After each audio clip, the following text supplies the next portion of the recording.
Hola, ¿qué tal? Soy Armando Carrasco y bienvenidos a un nuevo Hiperbólico. El tema de hoy, pediatría. Para una madre y un padre, la prioridad para con sus hijos es siempre una buena salud. Y por tal, la atención periódica con un pediatra es parte integral en ese periodo crucial de crecimiento y desarrollo. Hoy en Hiperbólico conoceremos qué implica la pediatría como especialidad y nos tomaremos el tiempo de comprender por qué es importante tener un pediatra de cabecera. ¿Cuáles son los puntos a tomar en cuenta en su escogencia? ¿Por qué es imprescindible tratar los padecimientos y urgencias médicas de nuestros hijos con el pediatra? ¿Y a qué debemos prestarle mayor atención en la salud de los niños y adolescentes? Porque en una sociedad saturada de desinformación y redes sociales es imperante siempre tratar con el especialista idóneo. Y para comprender mejor este tema, hemos invitado a Lori Mayorga, doctora en medicina con especialidad en pediatría. ¡Arrancamos Hiperbólico! Doctora, creo que la pregunta de salida es ¿cómo se define la pediatría? Hola, mucho gusto. Yo soy la doctora Lori Mayorga. Sobre todo, pues un placer estar aquí primero. La pediatría es la rama de la medicina que me estudia todo lo que es el crecimiento, el desarrollo, el desenvolvimiento de lo que son los niños desde su nacimiento hasta la adolescencia. Llámese los 17 años, 11 meses, 29 días.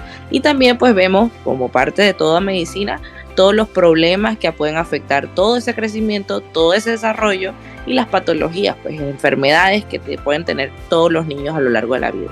¿El niño nace e inmediatamente pasa a un pediatra? Correcto, el pediatra debe recibirlo, en su defecto un neonatólogo, pero el pediatra es el que le debe llevar desde que nace. Inclusive se recomienda todavía que los padres desde el embarazo 3 meses antes deben ir consultando con el pediatra para que nosotros podamos informarle de todas las cosas, cómo prepararse adecuadamente para recibir a su bebé de la mejor manera. Así como se tiene un doctor de cabecera de medicina general, ¿es importante también que los papás tengan un pediatra de cabecera? Correcto, es que todo niño debe tener un pediatra de cabecera. Los niños son personas en desarrollo, entonces es importante que logremos descubrir cosas desde el principio que podamos tratar para evitar tener patologías a largo plazo. Entonces es importante que se lleve de la mano al niño con el pediatra para llevar a cabo todo ese crecimiento, todo ese desarrollo de la mejor manera, las inmunizaciones, prevenir enfermedades más que nada y poder tratarlas a tiempo si se llegan a detectar. Esa periodicidad, sobre todo cuando es muy bebé, uno va reconociendo que quizás la visita es mucho más constante, pero cuando el niño va creciendo, ¿con qué tiempos debe uno llevarlo? ¿Cada 6 meses, al año? Bien, en nuestro país, por norma, por ley, tenemos que llevar a los niños menores de 1 año seguidamente. En el primer mes de vida debe tener 3 visitas al menos con el pediatra. De ahí en adelante, cada mes es lo usual. Del año en adelante ya espaciamos un poco más las visitas porque ya el niño no presenta tanta alteración o no necesita tanta intervención como en el primer año de vida. Entonces se recomienda más o menos que cada 6 meses se vaya visitando al pediatra. ¿Y estas visitas ya serían de control o puedo visitarlo ya sea porque tengo alguna urgencia, no? Siempre debemos tener visitas de control con el pediatra. En el primer año, como te mencioné, deben ser al menos 10 visitas al pediatra, ¿sí? Y esas son de control. Si en el medio de esas visitas sucede algo, el niño se enfermó, el padre tiene alguna preocupación porque le salió algo diferente o nota algo diferente, pues está accesible la visita al pediatra, ¿no? Gracias a Dios, pues en nuestro país tenemos la oportunidad de que tenemos esa accesibilidad a los pediatras. Sin embargo, pues hay otros países donde las cosas es diferente, pero aquí en Panamá, si es por alguna que llamamos morbilidad, alguna enfermedad, puede ser en cualquier momento fuera de los controles que usualmente debe tener el niño, ¿sí? Pero en cuanto a control, después del año debe tener una periodicidad de cada 6 meses mínimo. Y eso hasta los 17 años que nos conversabas al inicio, ¿no? Correcto, sí. Así es, porque tenemos que ir evaluando ese desarrollo del niño, la interacción social, que es muy importante y que pues ahora con trastornos de neurodesarrollo que hemos ido descubriendo a lo largo del camino ha sido muy importante que se dé esa visita al pediatra para que nosotros podamos identificar ciertas actitudes o ciertas anomalías que se van dando en estos niños y podamos trabajar sobre ellas en la marcha. Claro, aquel niño donde identificamos algo que nos llame la atención, un hallazgo, un signo de alarma que nosotros llamamos, ese niño se le va a ver mucho más seguido para darle seguimiento, por así decirlo, redundantemente, al papá y al niño y asegurarle o brindarle unas mejores opciones de tratamiento y poder atacar esa enfermedad o esas debilidades que tenemos y lograr que un niño sea funcional a lo largo de la vida. ¿Qué cosas un papá debe prestarle atención en la salud de su hijo, quizás antes de ir a esas citas de control y de seguimiento con el pediatra? Cosas que quizás tú como especialista dices, los papás no le prestan atención a esto. Primero el comportamiento, ¿no? Todo padre conoce a su hijo. Entonces, muchas veces pecamos en decir, no, este niño es malcriado, este niño es lo que pasa es que es muy retraído. En la familia todos somos así. Pero hay que tener mucho cuidado en la socialidad de los niños, el cómo se comportan a lo largo de la escuelita. Pequeños cambios pueden ser significaticos, entonces hay que tener mucho cuidado en aquellos que dicen que son muy malcriados, hacen muchos berrinches. En el argot popular tenemos ese acápite, pero quizás no es así, quizás es un niño que tiene alguna alteración sensorial y lo hace cometer esos berrinches. Son niños que pueden tener algún déficit en interacción o déficit de atención que los provoca o tienen algún trastorno al neurodesarrollo que no hemos podido identificar a tiempo, ¿me explico? Entonces, pues es importante que los papás estén bien pendientes de la conducta de sus niños dentro de casa, fuera de ellas, con otras personas externas y con otros niños también. ¿Cuáles son esos padecimientos o enfermedades que más se presentan en esos primeros años de edad? Sobre todo ahora que estamos en periodo escolar, salen muchísimas cosas, doctora. ¿Qué es lo que más se trata en Panamá? Los resfriados, la fiebre, más que nada. Quiero aprovechar para decirles a todos los padres que la fiebre no es mala. Hemos satinizado la fiebre. Tenemos el concepto de que los niños van a convulsionar por la fiebre. Menos del 2% de la población pediátrica convulsiona por fiebre. Vamos a entrar ahorita en lo que es el invierno bastante fuerte y los resfriados van a ser tan comunes que pueden suceder entre cada 15 a 20 días.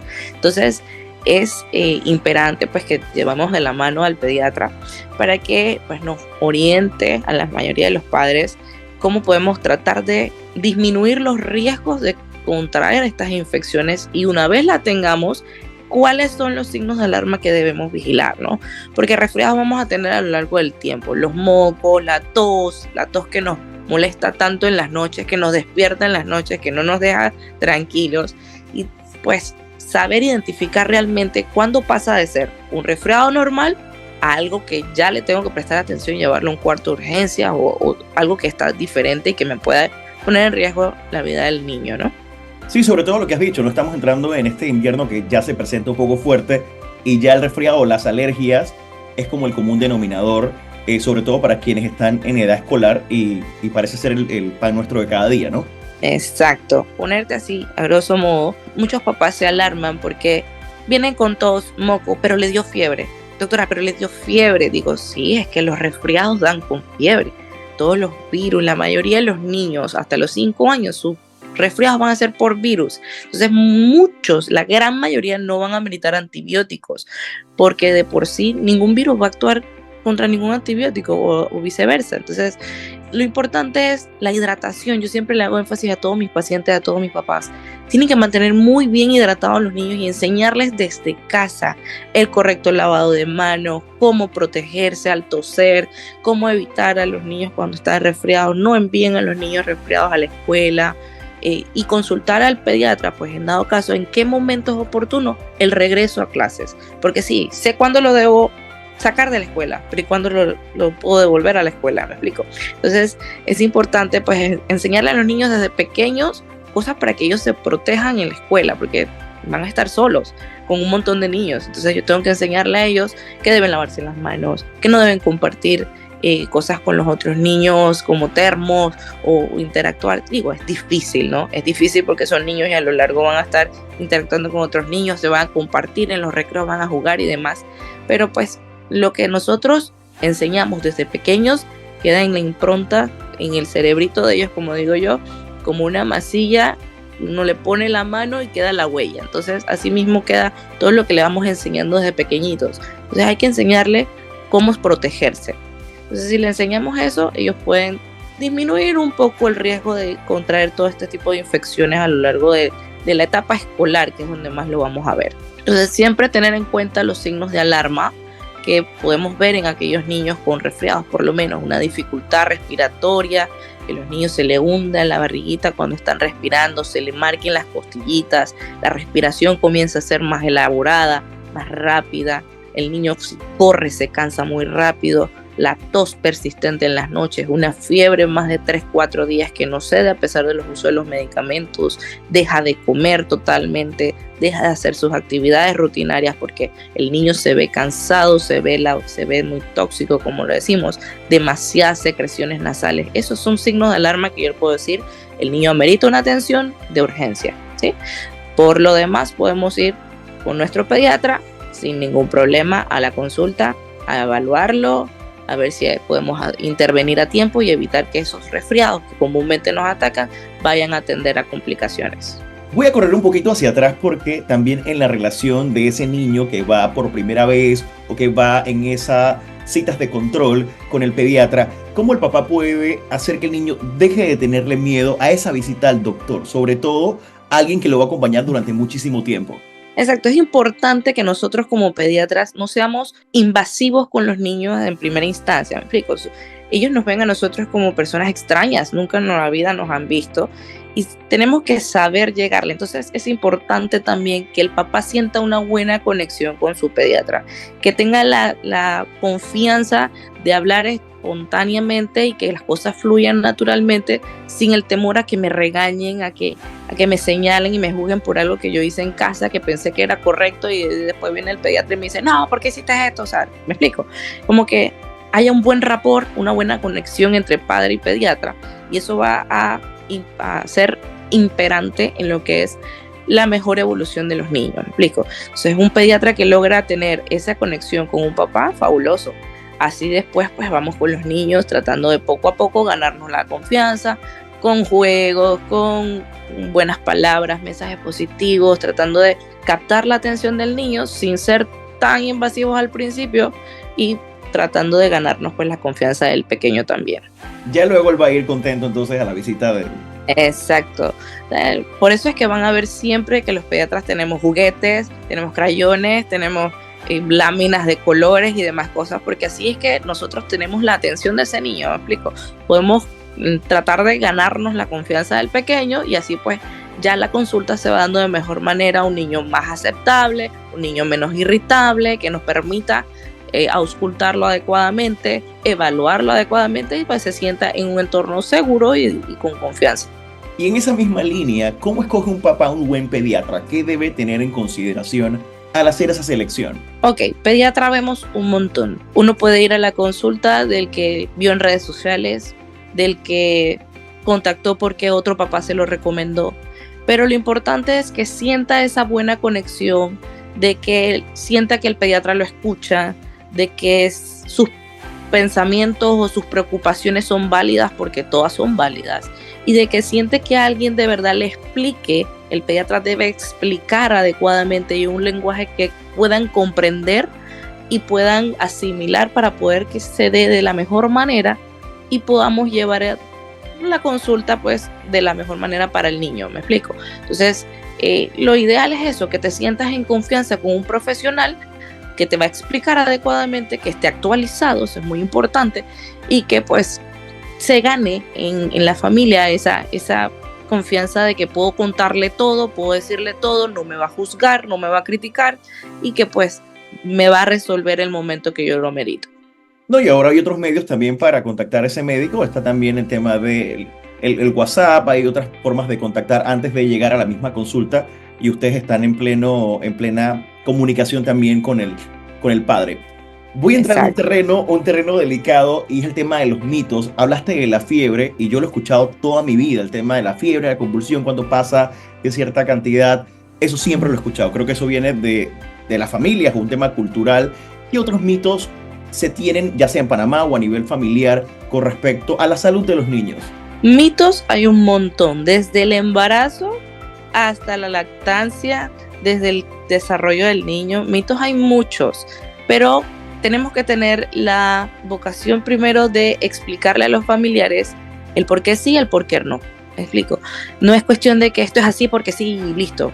Porque ahí es donde rayamos en el problema, en la confrontación, y entonces ahí se nos van a ir los pacientes porque este pediatra no me está escuchando, no es lo que yo creo, mis abuelos me lo han dicho y eso es así. Entonces hay que aplicar mucho, hay que tener tiempo. Lastimosamente, pues nuestro sistema de salud a veces no nos permite extendernos tanto en la consulta para explicar tantas cosas, como por ejemplo todavía veo al sol de hoy las embarazadas o las puérperas, las mujeres recién dadas a luz saliendo del hospital en las pañoletas, porque el sereno, porque el pujo y demás, ¿no? Entonces, hay que explicarles a todos, hay que tomarse un poquito de tiempo para explicar por qué sí, por qué no, que al niño le da el pujo, que el pujo es normal, que es esperado por su inmadurez gastrointestinal, que la mujer embarazada y lactando puede comer de todo un poco, pero no abusar, ¿me explico? Porque he tenido pacientes que tienen las abuelas, a las mamás las tienen comiendo solo arroz o solo arroz y pollo porque no pueden comer más nada porque le afecta al bebé. Ya se ha visto, esto no es así, señores. Hay que ir modificando esas creencias y nosotros como profesionales darles las evidencias de por qué las cosas no son. Porque una vez uno entiende y a uno le han explicado, créanme que las cosas cambian y fluyen de mucho mejor manera, ¿sí? Entonces, mitos hay un montón. ¿Cómo hacemos con el doctor Google, doctora? Yo siempre les he dicho, no es ni tan bueno ni tan malo, porque nos ha resuelto mucho el internet. Sin embargo, hay que saber de dónde obtener la información. Hay mucha información que no es verídica, no es veraz, no es acertada. Tenemos que tener buenas fuentes de información. Por lo menos estas noticias que salen de las revistas y demás, hay que tener mucho cuidado con ellos. Siempre les recomiendo que busquen revistas científicas actualizadas, menos de 5 años de publicación, que son lo más recomendado. Y en dado caso, si leyeron o notaron algo, no actúen, primero consulten con su pediatra para luego despejar todas las dudas, ¿sí? Por eso somos personal idóneo, profesionales que hemos estudiado mucho para lograr llevarles a ustedes toda esa información de la mejor manera y de la manera más eficaz. Generalmente cuando uno piensa en un pediatra, quizás uno lo relaciona directo con el tema de un niño, pero ¿qué sucede cuando ya pasamos a la adolescencia? En ese caso, el tema del desarrollo, hay otros comportamientos, otras cosas en las que se debe mirar y poner atención. ¿Cuál sería la función de ustedes como pediatra en ese periodo de vida? Nosotros como pediatras tenemos todo que ver con la adolescencia. Hay un tabú de que ya después de los 10 años el pediatra se deslinda, no, es más cuando más tenemos que ver, porque es un periodo crucial donde hay un desarrollo hormonal, están entrando en la pubertad, la adolescencia y las hormonas les juegan en contra muchas veces. Hay muchos niños que tenemos 10, 12 años, adolescentes con ideaciones suicidas y que tenemos que ir tratando desde el momento en que los captamos. O sea, no se debe abandonar a ese paciente porque es menor de 10 años o porque ya el sistema de salud público lastimosamente nos satura con los niños menores de 1 año y no tenemos cupos, pero sí debemos hacerlo. Debemos hacerlo, por lo menos tratar de abarcar la mayor cantidad de población adolescente. Tenemos muchos programas como los programas escolares, los programas de adolescente que hemos tratado de mejorar a lo largo del tiempo en nuestro país, que vamos a las escuelas y tratamos de captar a todas esas pacientes adolescentes que tienen problemas de adicciones, que tienen problemas de intentos de suicidio, que tienen problemas de interacción social, problemas de maltrato inclusive, y nosotros como pediatras somos la cabeza de esas organizaciones, ¿no? Entonces no podemos dejar de lado a nuestros adolescentes, tenemos que seguir trabajando en eso porque es una población muy vulnerable. Y en ese caso, un consejo para los papás que es difícil ya lidiar con un adolescente en casa, ¿a qué debo prestar atención a nivel de salud? Porque ya estoy entrando a un periodo en el que esa persona, ese hombre o esa mujer en desarrollo ya requiere su privacidad.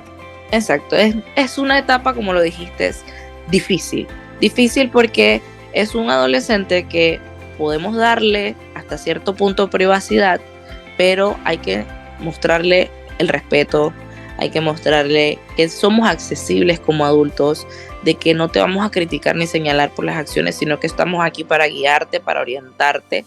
En la adolescencia, pues las hormonas nos juegan mucho en contra. Los adolescentes creen que todo lo saben, nada lo ignoran, y cuando se estrellan, aún así, no señalen y no critiquen, ayuden, apoyen, que busquen en ustedes esa seguridad, que lo que sea que me pase o la decisión que yo tome, yo puedo tener un apoyo de mi papá y mi mamá, explico?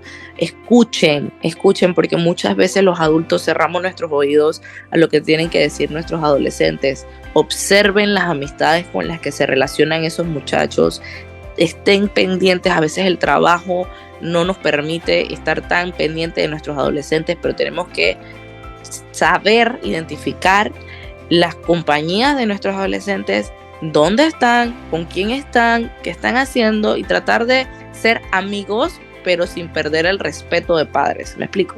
Entonces, tratar de escuchar mucho lo que ellos tienen para decir, respirar. Muchas veces tenemos que respirar y contenernos un poco de decir, pero yo te lo dije. No, nunca diga yo te lo dije.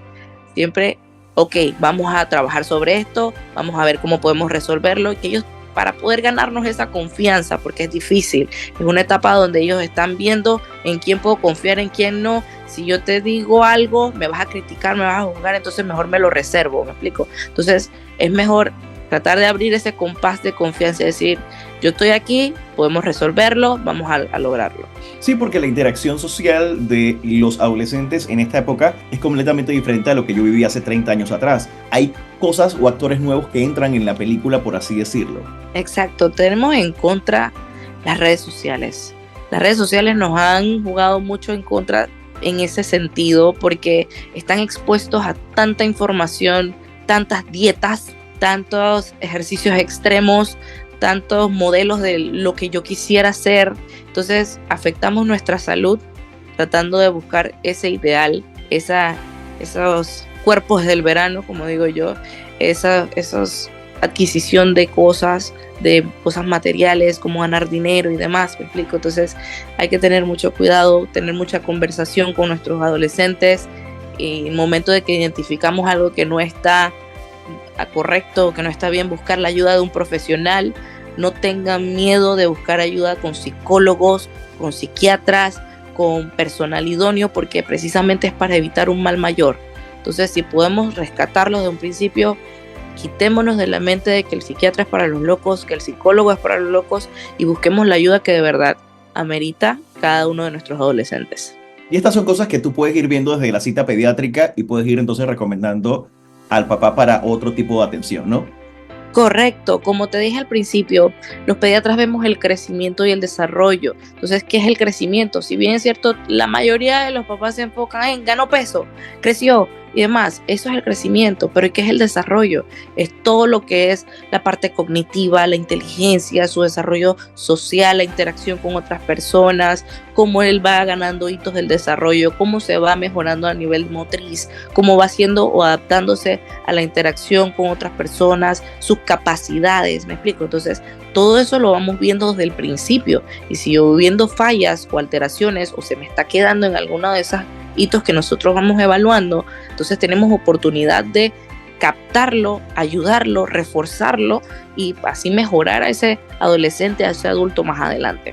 Ese sería entonces el llamado a atención, pero en general, ¿atendemos al niño o ese adolescente ya cuando es una urgencia? ¿Estamos preparados o conocemos de estos problemas? Sí, correcto, vamos preparándolos y vamos conociendo. Y si en todo momento nosotros debemos hacer una evaluación holística, así ese niño nos llegue a los 12 años por primera vez, tenemos que hacer una evaluación completa de ese paciente, ¿no? Y a medida que va creciendo, así mismo lo vamos ayudando. Voy a sacar la lista de mi abuela doctora, porque hay muchas cosas que uno va escuchando en el camino, esas cosas que te tenían que dar antes del 18. Y usted me va a decir si son verdad o son mentiras. Me tenía que dar varicela, me tenía que dar brazo, me tenía que dar conjuntivitis. Hay una cantidad de enfermedades o cosas que me tenían que suceder antes de cierta edad.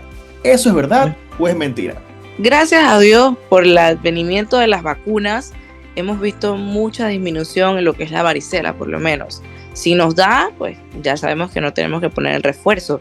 La varicela es una vacuna y un refuerzo, ¿sí? Entonces, no son cosas que imperantemente nos tienen que pasar ya, porque tenemos muchas cosas que ya hemos implementado a lo largo del tiempo, pero tenemos que tener cuidado porque tenemos muchos movimientos antivacunas también, y eso nace de la desinformación.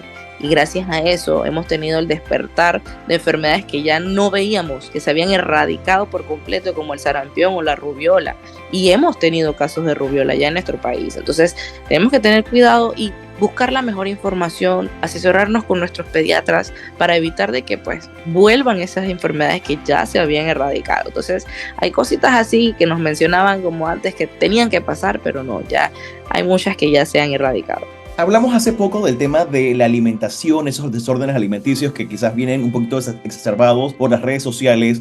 Para los papás que nos escuchan, ¿por qué es importante prestar atención a lo que comen nuestros hijos? Desde pequeños vamos formando a esos ciudadanos que van a ser ciudadanos competentes, que van a ser ciudadanos enfermos o ciudadanos sanos y funcionales. Entonces, desde pequeños tenemos que inculcarles la buena alimentación para que más adelante no lo veamos como una dieta, como algo restrictivo, como que ay, ya me están castigando, ¿me explico? Entonces, si lo enseñamos desde pequeños a comer comida chatarra y todo es McDonald's, todo es Popeyes, y todo es KFC, y todas estas marcas, me explico, ese niño va a crecer con un déficit calórico, un déficit nutricional, va a ser más propenso a estar enfermándose a cada rato y a sufrir enfermedades tipo diabetes, hipertensión y otros tipos de enfermedades que a lo largo de la vida hemos visto que han aumentado.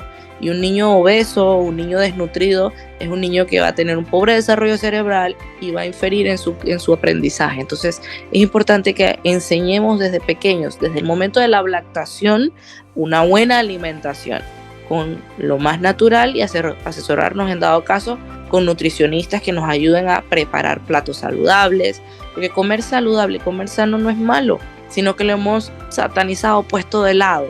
Entonces tenemos que volver a retomar un plato saludable, una alimentación saludable para que nuestros niños tengan un buen desempeño, un buen desarrollo, sus defensas comiencen a mejorar y estén menos susceptibles a enfermedades y tener adultos sanos. Doctora, ¿es verdad el incremento del tema de diabetes en nuestros niños en Panamá? Sí, es muy cierto.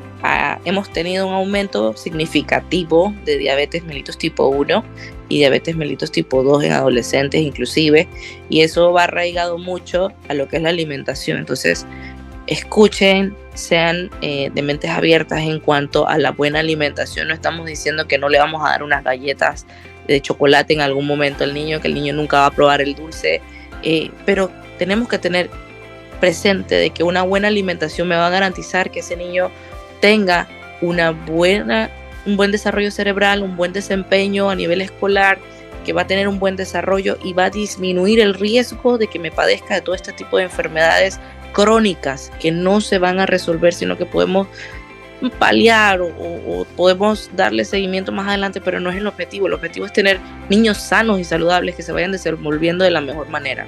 Entonces, un niño no es feliz por el dulce. Quiero que se graben esto. Un niño no necesita dulces para ser feliz.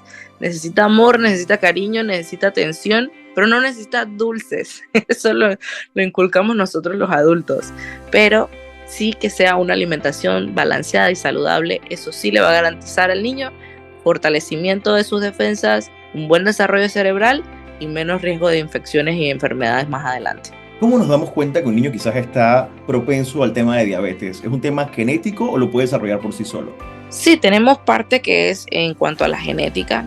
Los hijos de padres diabéticos tienen cierto grado de ser propensos a desarrollarlo, pero podemos tener en cuenta signos muy llamativos. El niño que se duerme en las clases, que está muy lento, que tiene mucha sed, que orina mucho, se siente cansado todo el tiempo, que tiene manchas negras en el cuello, en áreas de pliegue. Esos son niños que tenemos que prestarle mucha atención. Usualmente las que primero se dan cuenta son las maestras. El niño se la pasa cansado, se pasa durmiéndose en la clase, no presta atención. Entonces ahí es donde tenemos que tener mucho cuidado. O sea que también las maestras forman parte importante de esta tarea de poder identificar algunos padecimientos en los niños. Correcto, ellas son las que pasan más de 8 horas seguidas con los niños en la escuela, entonces son ente muy importante en reconocer o identificar niños que tienen ciertas alteraciones. Entonces no denigremos a los maestros, son muy importantes también que tengamos buena relación con ellos y nos vayan informando si detectan algo anormal o que no notan bien en los niños. Este círculo entonces de apoyo viene entonces casa, y también el tema de los padres y por supuesto familia y los maestros que pasan muchísimo tiempo con los niños, sobre todo ahora que los niños tienen jornadas mucho más largas que las que nosotros tuvimos hace mucho tiempo atrás. Exacto, es así. Doctora, ¿alguna información importante que deban conocer los papás al momento de tratar a su niño con un pediatra? ¿Por qué es tan importante? Y quiero repetir esto porque quizás a la gente se le olvida en el camino que debo seguir tratando a mi hijo con el pediatra. ¿Por qué es importante? Es importante porque nosotros como pediatras tenemos el entrenamiento, por así decirlo, de identificar a simple vista, solo con ver la actitud o solo con ver o identificar el comportamiento de un niño, red flags, que son signos de alarma, signos que nos llamen la atención. Algo está sucediendo, algo no me cuadra dentro del comportamiento de este niño o dentro de la evolución de su desarrollo, que nos puede llevar a ciertas enfermedades, ciertos padecimientos, y entre más temprano captemos esas deficiencias, entre más temprano podamos identificar esas red flags, mejor podemos llevar a cabo todos los tratamientos, todas las terapias para que detengamos o enlentezcamos la evolución de ciertas enfermedades o ciertos padecimientos. Así que sí, es muy importante que vayan de la mano con su pediatra. Doctora, si tuvieras que decirle al papá algo exclusivamente, a ese papá que está teniendo su niño, ¿sí? ¿Cuál sería tu reflexión final? Ok, mire, los niños no son adultos pequeños, los niños son niños y hay que tenerles paciencia, hay que tenerles amor y dedicación. Entonces, mi recomendación principal, busquen un pediatra con el que se sientan a gusto, con el que se sientan escuchados, a quien comprendan en todo su lenguaje, con quien tengan la confianza de decir a las 5 de la tarde, a las 2 de la mañana, a las 10 de la mañana, decirle: doctor, necesito esto, me preocupa esto, y que en quien puedan encontrar una respuesta que los pueda tranquilizar, ¿explico? Y que sientan esa confianza de decir todo lo que piensan, todas sus dudas, para poder despejárselas y poder llevar a cabo un niño completamente desarrollado adecuadamente, y pues se lleve de la mejor manera ese crecimiento, ese desarrollo de esos niños, y tengamos unos adolescentes, unos adultos capaces de desarrollar cualquier tipo de actividad sin ningún problema, y en dado caso de tenerlos, pues llevar de la mano con el pediatra de igual forma para erradicar enfermedades, prevenir esas enfermedades y pues tratarlos a lo largo de la vida. No le tengan miedo al pediatra. Y así concluimos este episodio de Hiperbólico Pediatría. Gracias a la doctora Lori Mayorga por compartir su tiempo y su conocimiento y por supuesto su experiencia para los miles de padres que escuchan este Hiperbólico. Recuerda que puedes repetir y compartir este episodio a través de Spotify, Apple Podcast, mi canal de YouTube y Audible de Amazon. Armando Carrasco se despide y nos escuchamos muy pronto.